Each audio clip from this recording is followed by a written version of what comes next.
Hi friends, welcome back to my channel Usharu vlogs. ఈరోజు special వీడియోలో నెలవారీ సరుకుల వీడియోనైతే మీతో షేర్ చేసుకోవాలనుకుంటున్నాను. ఈరోజు మేము డీమార్ట్కి షాపింగ్కి వెళ్ళామండి. అక్కడ నేను ఇంట్లోకి కావాల్సిన సరుకులైతే తీసుకున్నానండి. ఏమేమి తీసుకున్నానో మీతోటైతే షేర్ చేసుకోవాలనుకుంటున్నాను. అవన్నీ కూడా ఆల్రెడీ ఇంట్లో కొన్ని సరుకులైతే ఉన్నాయండి.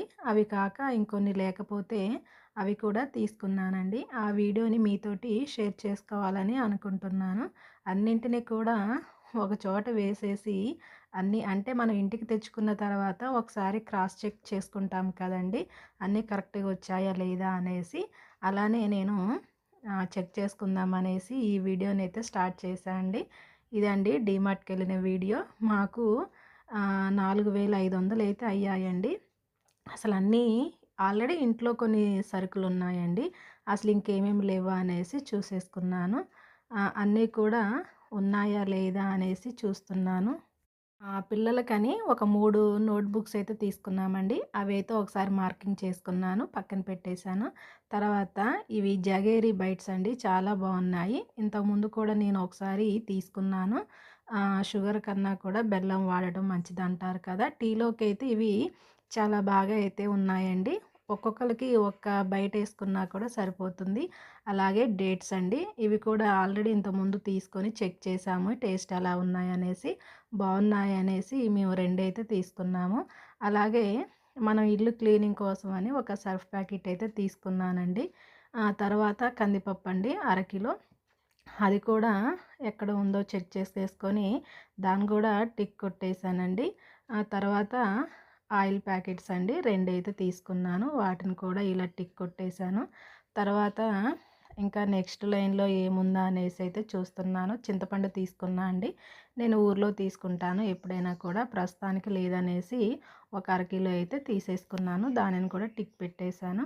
అలాగే పిల్లల కోసమని ఎరేజర్స్ తీసుకున్నా అండి. ఈ 5 కూడా 13 రూపీస్ అయితే పడ్డాయండి. పెన్సిల్స్ ఒక బాక్స్ కూడా తీసుకున్నా అండి. దాన్ని కూడా మార్కింగ్ చేసేసుకొని పక్కన పెట్టేసుకున్నాను. తర్వాత నెక్స్ట్ చూస్తున్నానండి. ఇవి కాజు అండి. కాజు కూడా పావు కిలో వచ్చేసి చాలా కాస్ట్ అయితే పడిందండి. కానీ పిల్లల కోసం తప్పదు కదా అనేసి తీసుకున్నాను. అలాగే బాదం పప్పు కూడా తీసేసుకున్నానండి. తర్వాత ఇవి డ్రై డేట్స్ అండి. ఎండు ఖర్జూర. ఇవి కూడా చాలా బాగున్నాయనేసి అది కూడా ఒక ప్యాకెట్ అయితే తీసుకున్నానండి. తర్వాత ఇంట్లోకి టీ కోసమని చక్రా గోల్డ్ తీసుకున్నాను. అలాగే ఒక 100 గ్రాముల ఎండుమిర్చి కూడా తీసుకున్నానండి. ఇవి పోపు కోసమని తీసుకున్నాను. ఇవి కూడా చాలా టేస్టీగా ఉంటాయండి. అలాగే ఈస్టర్న్ కారప్పొడండి. ఒకసారి ట్రై చేద్దామనేసి తీశాను. ఆల్రెడీ నేను వంట చేశాను. అందులో ఎలా ఉంటుందనేసి వేశాను. కారం అయితే బాగానే ఉందండి. తర్వాత జీరా తీసుకున్నాను. దానిని కూడా మార్కింగ్ చేసేసుకున్నాను. తర్వాత ఇందులో ఇంకా మెంతులు తీసుకున్నానండి. మెంతులు, సాంబార్ పొడి, అలాగే వాము ప్యాకెట్‌ని కూడా వీటిని మార్కింగ్ చేసుకున్నా అండి. ఎప్పుడైనా కూడా మనం ఇంటికి సరుకులు తెచ్చిన తర్వాత చెక్ చేసుకోవాలండి. అంటే మనకి ఏది ఎంత కాస్ట్ పడుతుందనేసి తెలుస్తుందండి. ఇది కినోవా రైస్ అండి. కొంచెం ఇది తింటే వెయిట్ లాస్ అవుతారనేసి అన్నారనేసి అదొక హాఫ్ కిలో తీసుకున్నానండి. అది హాఫ్ కిలో 55 రూపీస్ పడిందండి. కాస్త బాగానే ఉంటుంది. అలాగే నేను గుమ్మడి గింజలు, సన్‌ఫ్లవర్ గింజలు, ఇంకా అవి అన్నీ పిల్లల కోసం అనేసి అయితే తీసుకున్నాను. ఇవి సబ్జా గింజలండి. సరే సమ్మర్ వస్తుంది కదా! కొంచెం వాటర్‌లో కలిపేసిన లేదా నిమ్మరసంలోనైనా తాగొచ్చు అనేసి తీసుకున్నాను. అలాగే ఇది బెల్లం పౌడర్ అండి. అది ప్యారిస్ అని కొత్త కంపెనీ అంటండి. ఎలా ఉంటుందో ట్రై చేద్దామనేసి కొత్తగా తీసుకున్నాను. అలాగే పిల్లల కోసం ఒక హార్లిక్స్ అడిగారనేసి వాళ్ళకి ఒక చిన్నది హార్లిక్స్ అయితే తీసుకున్నాను. దానిని కూడా మార్కింగ్ చేశాను. సేమియా అండి. ఆల్రెడీ అవి రోస్టెడ్ సేమియా అండి. ఫ్రై చేసిన వాటినే తీసుకున్నాను. మనం చేసినప్పుడు ఏమైనా మాడిపోతాయి అనే భయంతోటి నేను ఆల్రెడీ రోస్టెడ్ సేమియా అయితే తీసుకున్నాను. ఇలా నెలకు సరిపోను సరుకులు ఒకేసారి తెచ్చుకోవడం వల్ల ఇబ్బంది ఏమి ఉండదండి. మనకి కావాల్సిన వస్తువు కోసం మాటి మాటికి షాప్ దగ్గరికైతే వెళ్ళలేం కదండీ. నేను ఎప్పుడు కూడా ఇలానే నెలకు సరిపోను సరుకులు అయితే తెచ్చుకుంటా అండి. మీరందరూ కూడా డీమార్ట్‌లో ఆల్రెడీ షాపింగ్ చేసే ఉంటారండి. మీకు డీమార్ట్‌లో కన్నా బయట షాపులలో రేట్లు ఎక్కువున్నాయా? లేదా డీమార్ట్‌లో తక్కువున్నాయా? లేదా బయట షాప్‌లోనైనా, డీమార్ట్‌లోనైనా 2 చోట్ల కూడా ఈక్వల్‌గా అనిపిచ్చిందా? ఒకవేళ మీకేమనిపిచ్చిందో కామెంట్ సెక్షన్‌లో కామెంట్ చేయండి. అలాగే కొత్తవారు చూస్తున్నట్టయితే మన ఛానల్‌ని సబ్స్క్రైబ్ చేయండి. మన ఛానల్‌లో కుకింగ్ వీడియోసు, అలాగే టైలరింగ్ సంబంధించిన వీడియోస్ కూడా ఉంటాయి. కానీ వీటికున్న రేట్లను చూస్తుంటే ఇవి నెలకి సరిపడా సామాన్లాగా లేవండి. నాకు తెలిసి ఒక 20 డేస్ ఏమో వస్తాయి అనుకుంటా అండి. అంతకు మించి అయితే రావు. అలా ఉన్నాయండి బయట రేట్లు. కాకపోతే కొన్ని అయితే తక్కువ రేట్లనే అనిపించిందండి. అన్ని రేట్లు ఎక్కువ ఉంటాయని లేదు, తక్కువ ఉంటాయని లేదు. కొన్ని కొన్ని వస్తువులకైతే కొంచెం తక్కువగానే అనిపించేసి ఎక్కువగా డీమార్ట్‌లోనే షాపింగ్ చేస్తూ ఉంటాము. నేను ఆల్రెడీ కొన్ని సరుకులు ఇంట్లో ఉన్నాయండి. చాలా తక్కువ తక్కువనే తీసుకున్నాను. కానీ ఇంత బడ్జెట్ అవుతదనేసి అనుకోలేదండి.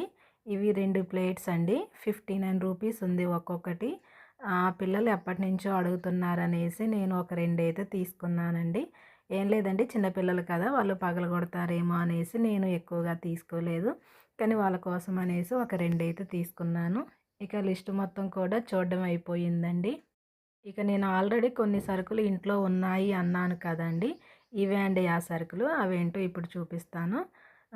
నేను ఈ సంచిలో అయితే వేసేసుకున్నాను. ఆల్రెడీ ఇంట్లో హ్యాండ్ వాష్ ఉందండి. ఇడ్లీ రవ్వ కూడా 1 కేజీ ఉంది. అంతే షుగర్ ఉందండి. షుగర్ ఒక ప్యాకెట్ ఉంది. మినపప్పు కూడా ఒక ప్యాకెట్ ఉంది. మిల్ మేకర్స్ ఉన్నాయి. సాల్ట్ వచ్చేసి 2 ప్యాకెట్లు ఉన్నాయి. ఒక రిన్ సోప్ కూడా ఉంది. కానీ రిన్ సోప్ అంటే అప్పుడప్పుడు బట్టలు వాష్ చేయటానికి కావాలి కదా అనేసి నేను ఇంకొక 2 ఎక్స్ట్రా అయితే తీసుకున్నాను. ఆల్రెడీ మినపప్పు కొంచెం ఉందండి. సరేలే అనేసి నేను ఎప్పుడూ కూడా 2 కేజీలు అట్లా తెచ్చేసి పెట్టేసుకుంటే ఇలా డబ్బాలో పోసేసి స్టోర్ అయితే చేసుకుంటాను. అలాగే ఇడ్లీ రవ్వ కూడా కొంచెం ఉంది కదా! అది కూడా ప్యాకెట్‌లో ఎందుకులే అనేసి దానిని కూడా ఒక డబ్బాలో అయితే వేసేసుకున్నాను. మీకొక విషయం చెప్పాలండి. మొన్న సమ్మరు టైంలో మాకు ఇక్కడ ఇంటి దగ్గర పాలు దొరకలేదండి. సరే, పాలు తాగకపోయినా మనకి ఖచ్చితంగా పెరుగుండాలి కదా అనేసి మేము ఇట్లా ఈ పెరుగు డబ్బాలైతే తెచ్చుకున్నామండి. అట్లా కనీసానికి మా ఇంట్లో ఒక 15 డబ్బాలైనా ఉన్నాయండి. ఆ డబ్బాలను పడేయటం ఎందుకులే అనేసి అన్నీ ఒకేలాగున్నాయని నేను ఏ బాక్స్‌లో ఏ ఐటెమ్ అయితే పోస్తానో వాటి నేమ్స్ అయితే రాసుకున్నానండి. ఇలా మీకు చూపిస్తున్నాను కదా! అంటే అన్ని డబ్బాలు ఒకేలాగున్నాయి కదా! కన్‌ఫ్యూజ్ అవుతామనేసి నేను కందిపప్పు డబ్బా మీద కందిపప్పు, ఇది ఇందులో పుట్నాల పప్పు పోస్తున్నాను కదా! దీని మీద కూడా నేమ్ అయితే రాసేసుకున్నానండి. ఏ ఐటెమ్ ఉంటే ఆ ఐటెమ్ పేరైతే రాసేసుకొని పెట్టుకున్నాను. అలా తీసుకోవటానికి చాలా ఈజీగా అయితే ఉంటుంది. ఆ డబ్బాలో పోసాక కొంచెం పప్పైతే మిగిలిందండి. ఇంతకుముందు నేను బెల్లంవి అవి తీసుకున్నా అని చెప్పాను కదండీ! ఆ డబ్బా ఉంటే ఆ డబ్బాలో అయితే వేసేసుకున్నానండి. ఈసారి నేను స్టీల్ బాక్సులు తీసుకోవాలనేసి అనుకుంటున్నానండి. ఆల్రెడీ ఇంట్లో కొన్నున్నాయి. కాపోతే ఇవన్నీ ఎక్కువ ఎక్కువ ఉన్నాయి కదా! ఇంకొన్ని ఒక 10 డబ్బాలని తీసుకోవాలనేసి అనుకుంటున్నాను. ఇక ఈ సరుకులన్నింటిని కూడా అంటే నేను కుకింగ్‌కి సంబంధించినన్ని ఒక సంచిలో అయితే పెట్టేసుకుంటున్నానండి. అంటే ఇప్పుడు ప్రస్తుతానికి నాకు ఇవి ఆల్రెడీ బాక్స్‌లలో ఉన్నాయి కదా అనేసి నేను అవసరమైనప్పుడైతే తీసేసుకుంటాను. వంటకి సంబంధించినన్ని ఒక సంచిలో వేసుకుంటాను. అలాగే పిల్లలకి సంబంధించిన స్నాక్ ఐటెమ్ అంటే డ్రై ఫ్రూట్స్ అవి అన్నీ ఉన్నాయి కదండీ! అవి కూడా ఇంకొక సంచిలోకైతే తీసుకొని వేరువేరుగా అయితే పెట్టేసుకుంటాను. ఇంట్లోనే ఆల్రెడీ గోధుమ రవ్వ, బొంబాయి రవ్వ కూడా ఇంట్లో డబ్బాలలో ఉన్నాయండి. అవి ప్యాకెట్స్ ఓపెన్ చేశాను కనుక వాటిని చూపించలేదు. ఈ వీడియో మీకు ఎలా అనిపించిందో కామెంట్ సెక్షన్‌లో కామెంట్ చేయండి. అలాగే ఈ వీడియోకి ఒక లైక్ చేసి మన ఛానల్‌ని సబ్స్క్రైబ్ చేసుకోండి. మేమెప్పుడూ కూడా ఆయిలు ఒకటే వాడమండి. ఆహ్, ప్యాకెట్ అయిపోయిన ప్రతిసారి ఇంకొక కంపెనీ ప్యాకెట్ అయితే తెచ్చుకుంటామండి. అలా ఎప్పుడు కూడా ఒకే బ్రాండ్ వాడకూడదనేసి మాటి మాటికి మారుస్తూ ఉంటాము. ఇదండి నా నెలవారీ ఖర్చు. నెక్స్ట్ మంత్ కూడా ఎంత ఖర్చవుతుందో ఒకసారి చెక్ చేసుకుంటాను. Bye friends.